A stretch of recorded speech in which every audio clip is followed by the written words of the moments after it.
If you enjoy being outdoors and are even slightly interested in taking care of the environment, you would be a perfect candidate to go to the Pinefest at Myles Standish State Forest here in Plymouth. Hosted by the Southeastern Mass Pine Barrens Alliance, it's an annual event that features fun, food, a little bit of learning, and it's all in the clean outdoor air. For years, the Southeastern Mass Pine Barrens Alliance has been hosting the annual Pinefest, and every year it's a fun time, even if there's some learning involved. They couldn't have asked for nicer weather than we're having here today. There's all kinds of stuff to do and things to see. I just hope everybody's using sunblock. Log splitting? Check.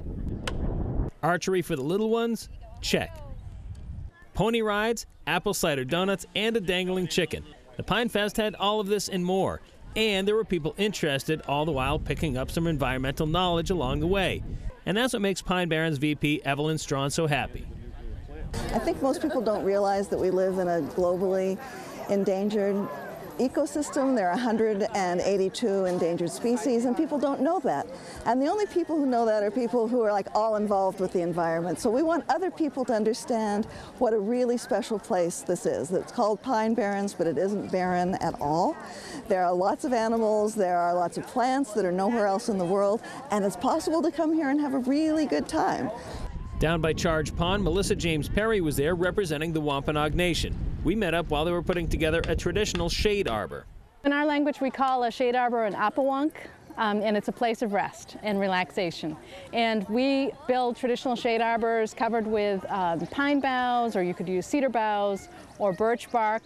And you might put them around cook fires, you might put them around a little dance circle, and so you can have your festivities going on, have some shade, do some cooking, and relax together and enjoy yourselves.